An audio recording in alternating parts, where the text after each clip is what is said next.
Hello students, I am Dr. Shubhada Rahalkar, Professor of Zoology, Government Bilasa Girls PG College, Bilaspur. Students, today I will discuss with you Nervous System in Insects, Part 2, Brain. This is part of Special Paper 3 Entomology of MSc Semester 4 Zoology. पिछले part में हमने nervous system के बारे में detail में पढ़ा था। आइए ब्रेन प्रारंभ करने से पहले हमने जो पहले पढ़ा था उसे एक क्विकली रिवाइज कर लें। नर्वस सिस्टम के 3 बेसिक एलिमेंट्स होते हैं इंसेक्ट में: central nervous system, visceral nervous system और पेरिफेरल नर्वस सिस्टम। यह सेंट्रल नर्वस सिस्टम का एक बेसिक प्लान है। प्रत्येक सेंट्रल नर्वस सिस्टम इंसेक्ट्स में 3 कंपोनेंट से मिलकर बना होता है। एक ब्रेन, दूसरा सब इसोफेजियल गैंग्लियन और third ventral nerve cord. Brain और सब इसोफेजियल गैंग्लियन हेड के गैंग्लियंस हैं। हेड के जो प्री ओरल सेगमेंट्स होते हैं, ये 3 सेगमेंट्स हैं। इनका कंपोजिट स्ट्रक्चर ब्रेन है एवं 3 ग्नेथल सेगमेंट्स का कंपोजिट स्ट्रक्चर सब इसोफेजियल गैंग्लियन है। थोरैक्स और एब्डोमेन में थोरेसिक गैंग्लियन और एब्डोमिनल गैंग्लियन होते हैं, जो कि वेंट्रल नर्व कॉर्ड की चेन में सीक्वेंशियली अरेंज होते हैं।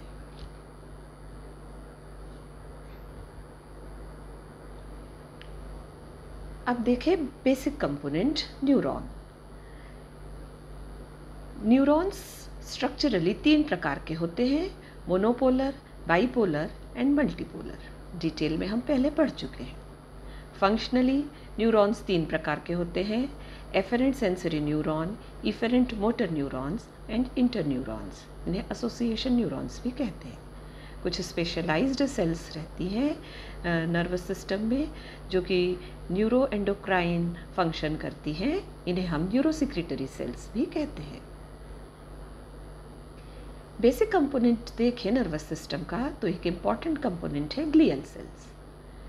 ग्लियल सेल्स नर्वस सिस्टम के में जो न्यूरॉन्स पाए जाते हैं उन्हें चारों तरफ से घेरते हैं, इन्वेस्ट करते हैं। कुछ फाइन ब्रांचेस को छोड़ दे तो सभी न्यूरॉन्स के सभी भागों को ये इन्वेस्ट करते हैं। सिनेप्टिक जंक्शन में ग्लियल सेल्स एब्सेंट होती हैं। यदि हम ग्लियल सेल्स और न्यूरॉन्स की तुलना करें तो सेंट्रल नर्वस सिस्टम में न्यूरॉन्स की अपेक्षा ग्लियल सेल की संख्या ज़्यादा होती है। ग्लियल सेल्स न्यूट्रिएंट मटेरियल को न्यूरॉन्स तक पास करते हैं और ये ग्लाइकोजन स्टोर करते हैं। इस डायग्राम में हमने न्यूरॉन्स का सेक्शन है और इस न्यूरॉन के सेक्शन को हम देख रहे हैं कि ग्लियल सेल्स किस तरीके से चारों तरफ से घेर रही है।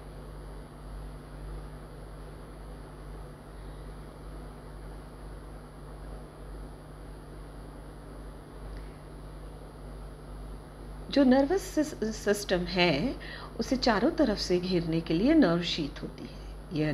इस नर्व शीथ के 2 कंपोनेंट हैं: पेरिन्यूरियम, जो कि स्पेशलाइज्ड न्यूरल सेल्स होती हैं, जो कि नर्वस सिस्टम के चारों तरफ से इन्वेस्ट करती हैं, चारों तरफ से घेरती हैं। दूसरा है न्यूरल लेमेला, जो कि पेरिन्यूरियम के चारों तरफ होती है। ये एमॉर्फस होती है, म्यूकोपॉलीसेकेराइड और म्यूकोप्रोटीन की बनी होती है, जिनमें कोलेजन फाइबर्स भी एंटेंगल्ड होते हैं। आइए अब गैंग्लियन का स्ट्रक्चर देखें। हम जानते हैं कि ब्रेन भी एक गैंग्लियन ही है, अतः इसका बेसिक स्ट्रक्चर भी गैंग्लियन के जैसा ही होता है।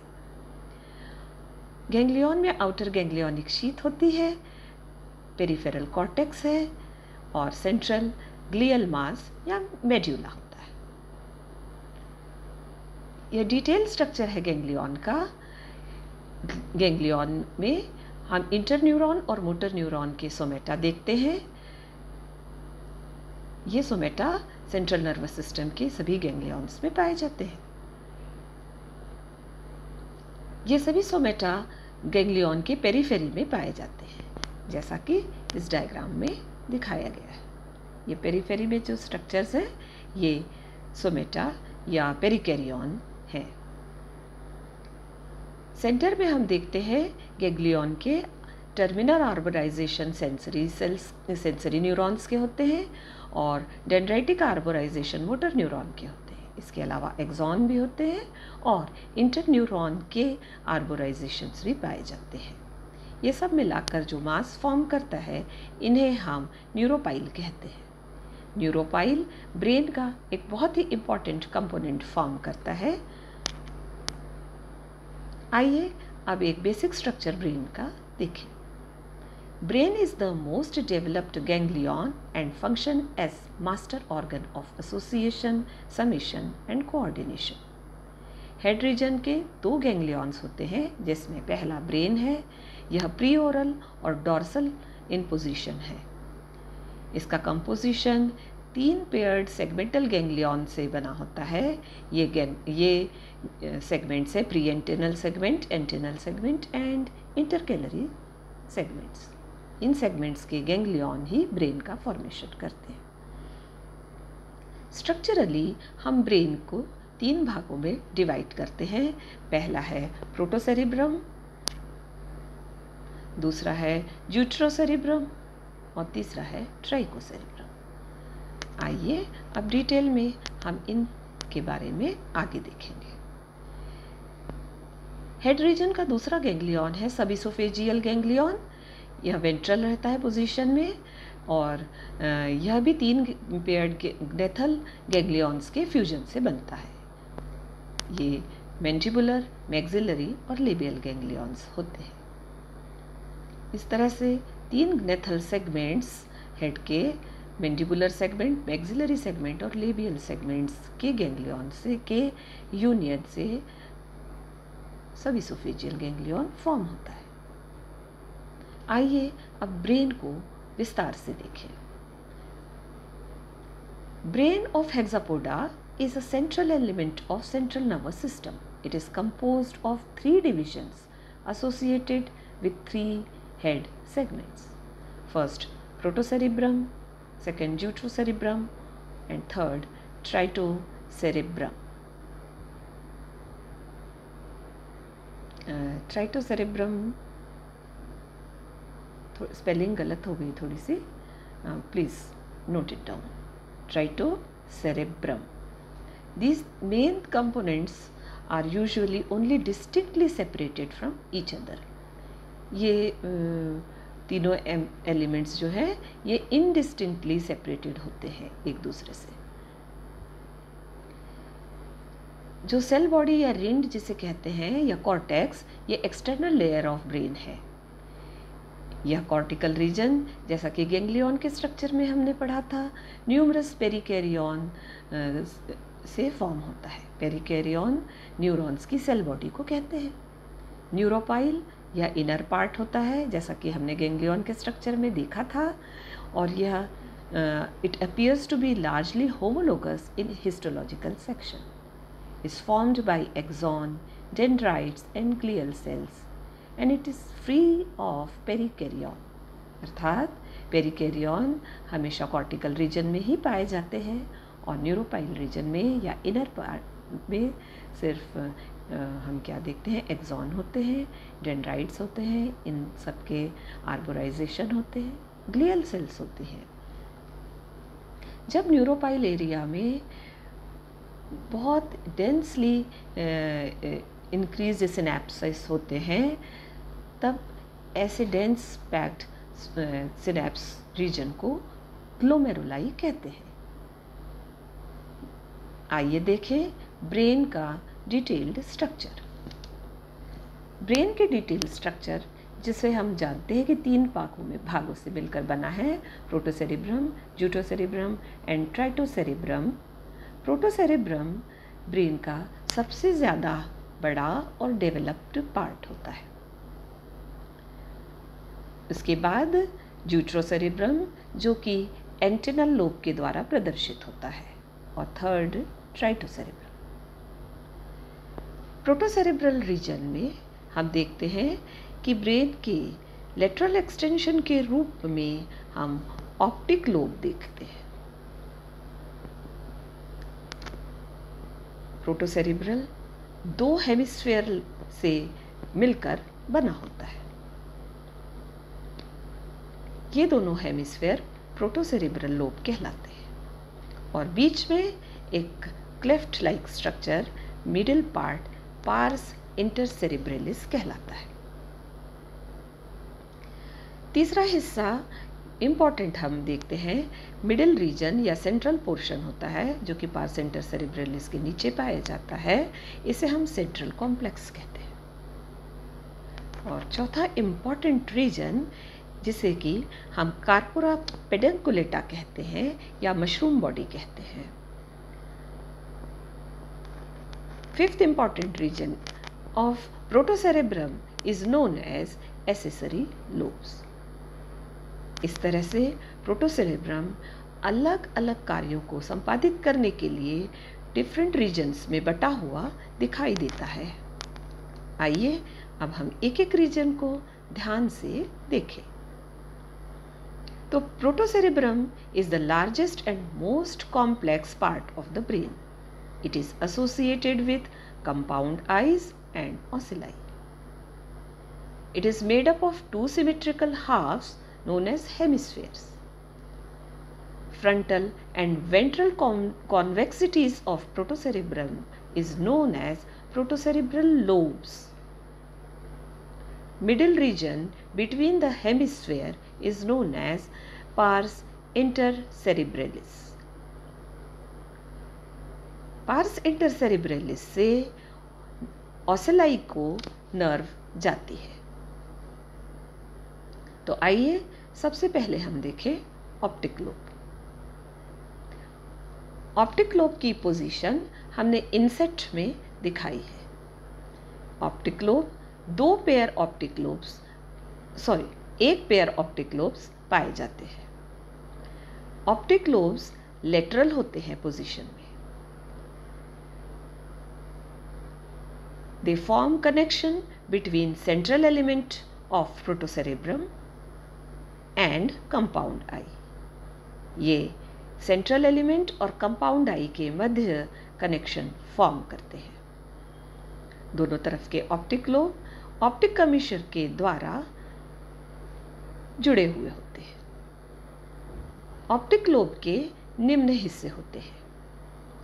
पहला लेमिना गैंग्लियोनेरिस, इसे हम सिर्फ लेमिना भी कहते हैं। दूसरा मेड्यूला या इसे मेड्यूला एक्सटर्ना भी कहते हैं। और तीसरा लोब्यूला, लोब्यूला को मेड्यूला इंटरना भी कहते हैं। ये तीन महत्वपूर्ण न्यूरोपाइल रीजन्स होते हैं जो कि ऑप्टिक लोब्स के पार्ट हैं। Within these masses or neuropiles, arrangement of arborization of different sets of neurons produces layered appearance. इन तीनों एरिया में आर्बोराइजेशन के कारण हम देखते हैं कि लेयर्ड अपीयरेंस होता है। इन लेयर्ड अपीयरेंस सक्सेसिव न्यूरोपाइल्स के मध्य में रेटिनुलर सेल्स से जो एक्सॉन्स निकलते हैं ये क्रॉस होते हैं और कियाज्मा फॉर्म करते हैं। ये आउटर कियाज्मा लेमिना और मेड्यूला के मध्य और इनर कियाज्मा लोब्यूला मेड्यूला और लोब्यूला के मध्य। ऑप्टिक कियाज्मा के कारण इमेज जो है रिवर्स फॉर्म होती है, जो रेटिना से निकलते हैं एक्सॉन्स उनसे, और इनर कियाज्मा से वह पुनः जो है इमेज स्ट्रेट फॉर्म हो जाती है।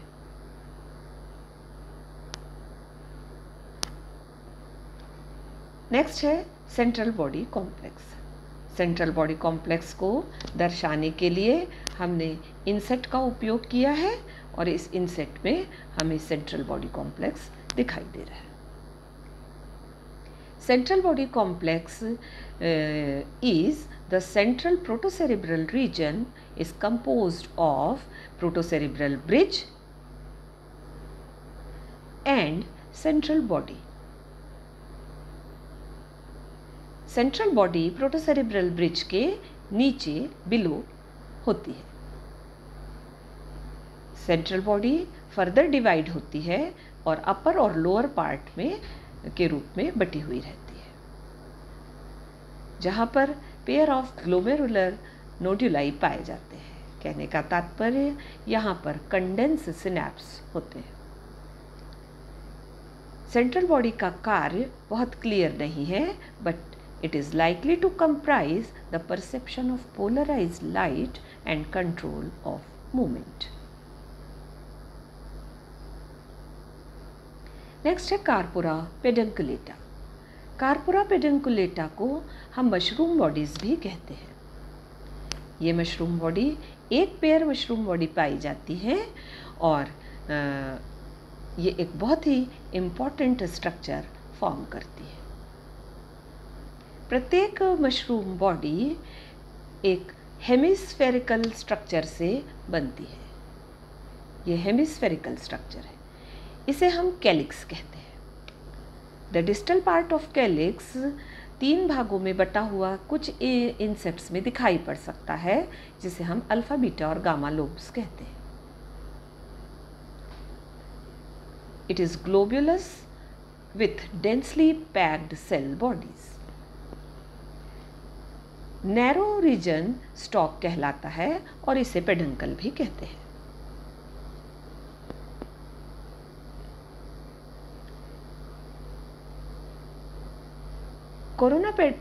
कार्पोरा पेडुंकुलेटा में हम कुछ बहुत ज़्यादा नंबर में इंटरन्यूरॉन्स देखते हैं, जो कि कैलिक्स रीजन में अपर पार्ट पे पाए जाते हैं। इन्हें हम कैनियन सेल्स कहते हैं। ये कैनियन सेल्स कार्पोरा पेडुंकुलेटा की विशेषता होती है। अलग अलग तरह के इंसेक्ट्स में इन कैनियन सेल्स का नंबर वेरी करता है। जैसे कॉकरोचेस में 2,30,000 कैनियन सेल्स पाई जाती है, जबकि ड्रोसोफिला में 2,500 कैनियन सेल्स पाई जाती है। कैनियन सेल्स के डेंड्राइट्स कैलिक्स में और स्टॉक में एक्सॉन्स रन करते हैं।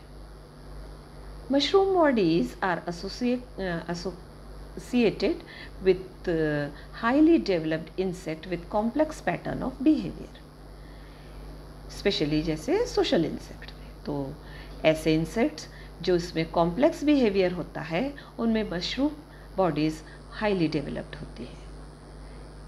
सोशल बिहेवियर जैसे अर्थात हनी बी में सोशल बिहेवियर पाया जाता है, तो उसमें भी हम देखते हैं मशरूम बॉडीज़ बहुत डेवलप्ड होती है।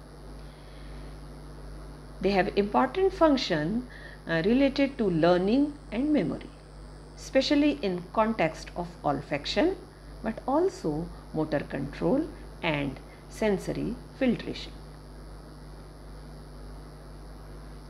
Next है न्यूरोसिक्रेटरी सेल्स।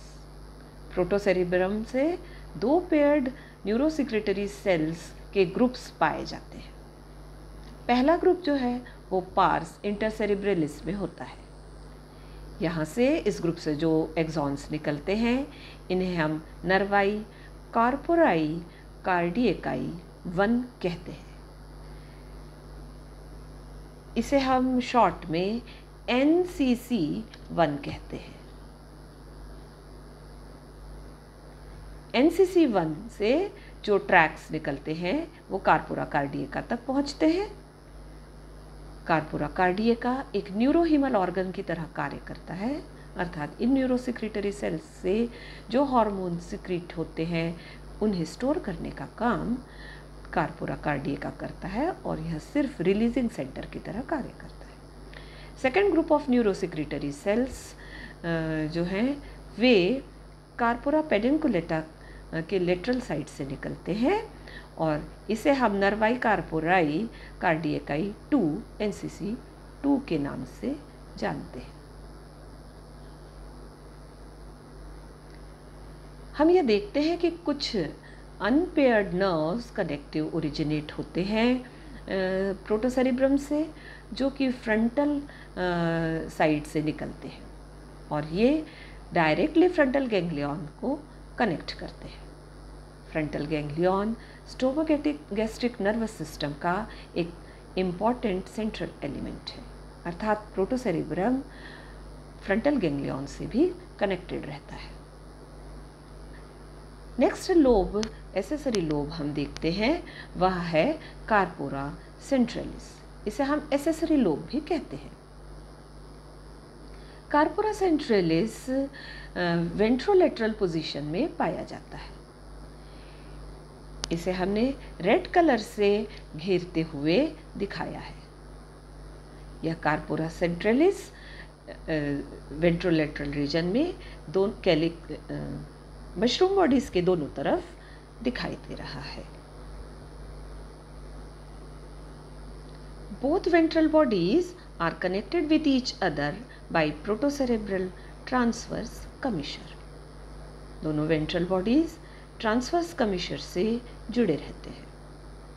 प्रत्येक वेंट्रल बॉडी दो भागों में डिवाइड रहती है और इसे हम ओरल पार्ट, ओरल हाफ और ऑक्यूलर हाफ कहते हैं।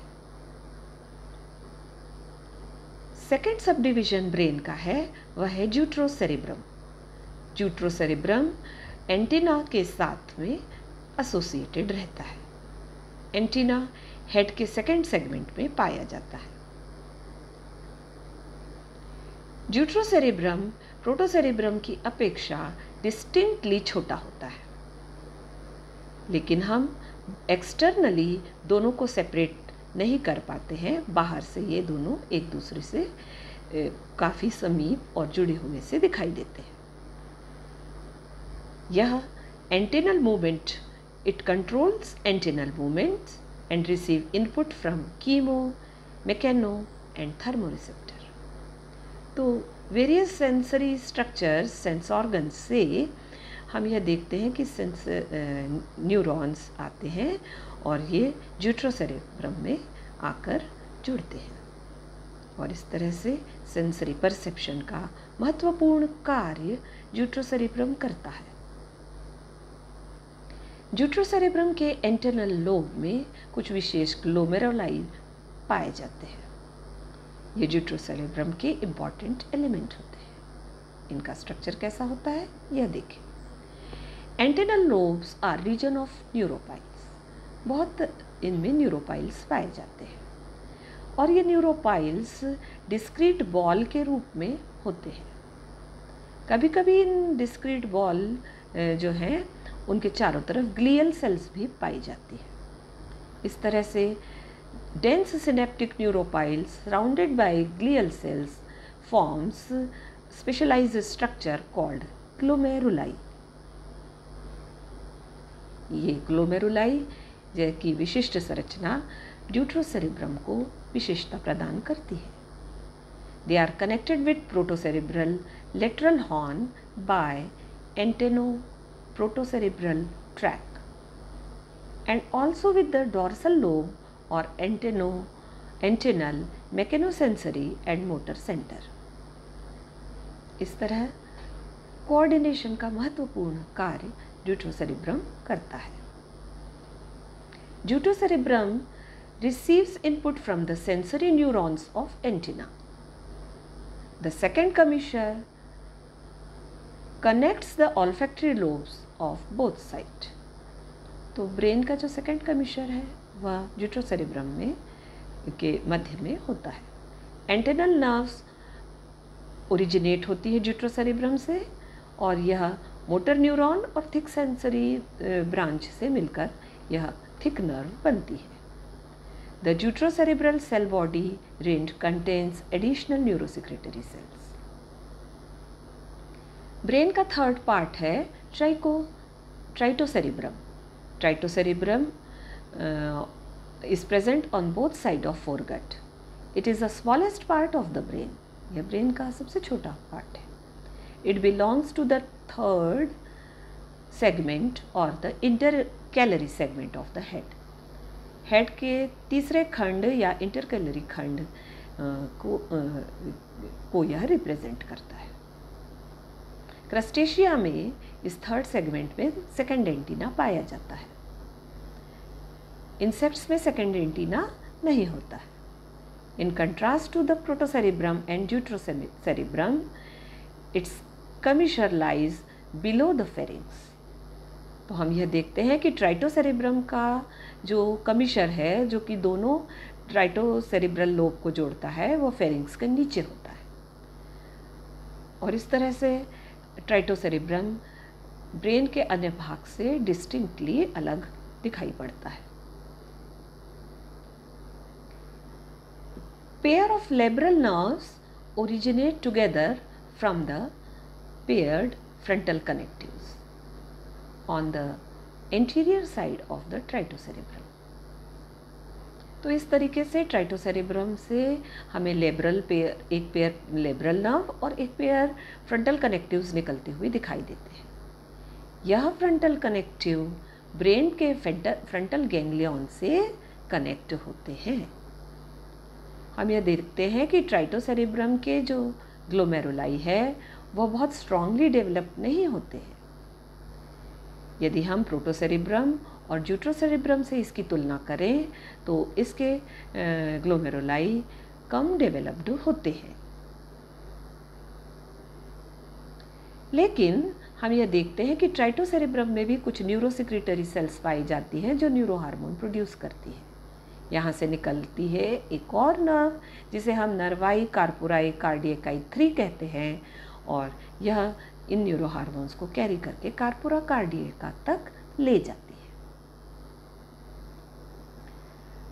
The posterior most part of tritocerebrum is the origin of circumesophageal connective, अर्थात ट्राइटोसेरिब्रम के पोस्टीरियर मोस्ट पार्ट से सर्कमइसोफेजियल कनेक्टिव निकलते हैं, जो कि सब इसोफेजियल गैंग्लियन से आकर मिलते हैं। Now the second ganglion of head, the sub oesophageal ganglion, इसे हम सब इसोफेजियल कॉम्प्लेक्स भी कहते हैं, क्योंकि आप जानते हैं कि डेथल सेगमेंट के जो गैंग्लियन हैं उनका कंपोजिट स्ट्रक्चर सब इसोफेजियल कॉम्प्लेक्स है। यह ट्राइटोसेरिब्रम से कनेक्टेड रहता है, जैसे कि हमने पहले ही बताया, सर्कमइसोफेजियल कनेक्टिव से, which are primarily more or less elongated structure। यह पोस्टीरियर फेरिंग्स तक पहुंचता है।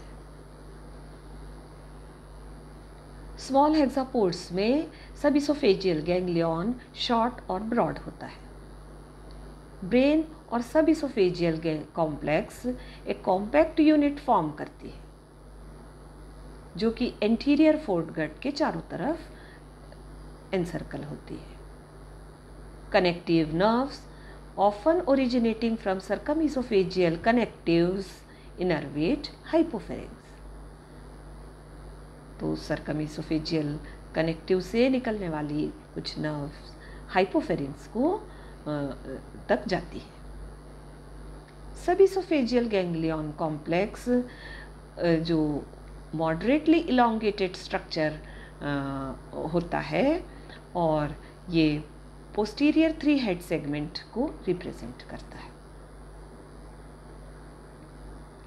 आप सभी जानते हैं कि ये 3 सेगमेंट मैंडिबुलर, मैक्सिलरी और लेबियल सेगमेंट होते हैं। एडल्ट में ये बहुत अच्छे से डिस्टिंक्ट नहीं होते हैं, लेकिन एम्ब्रियोनिक कंडीशन में इन्हें हम डिस्टिंक्टली सेपरेटेड डिवीजन के रूप में देखते हैं।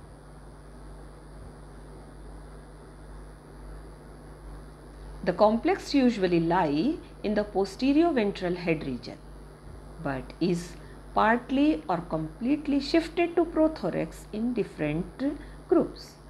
तो वैसे तो यह पोस्टीरियर हेड रीजन में होना चाहिए, लेकिन कभी कभी यह शिफ्ट हो जाता है प्रोथोरेसिक रीजन में। लेकिन फिर भी यह माउथ पार्ट्स को ही नर्व्स भेजता है, और सेंसरी और मोटर न्यूरॉन दोनों ही यह जाते हैं माउथ पार्ट्स में। तो इस तरह से आज हमने हेड के दोनों गैंग्लियन, ब्रेन और सब इसोफेजियल गैंग्लियन के बारे में जानकारी हासिल की। मुझे उम्मीद है कि आपको यह विस्तार से ब्रेन का स्ट्रक्चर समझ में आया होगा। इस पूरे अध्याय को, इस पूरे लिटरेचर को बनाने के लिए मैंने जिन किताबों को रेफ़र किया है वह यहाँ मैंने दर्शाया है। इसके अलावा कुछ डायग्राम्स मैंने Google.com से भी लिए हैं और जिनका लिंक मैंने डायग्राम के नीचे ही दिया है।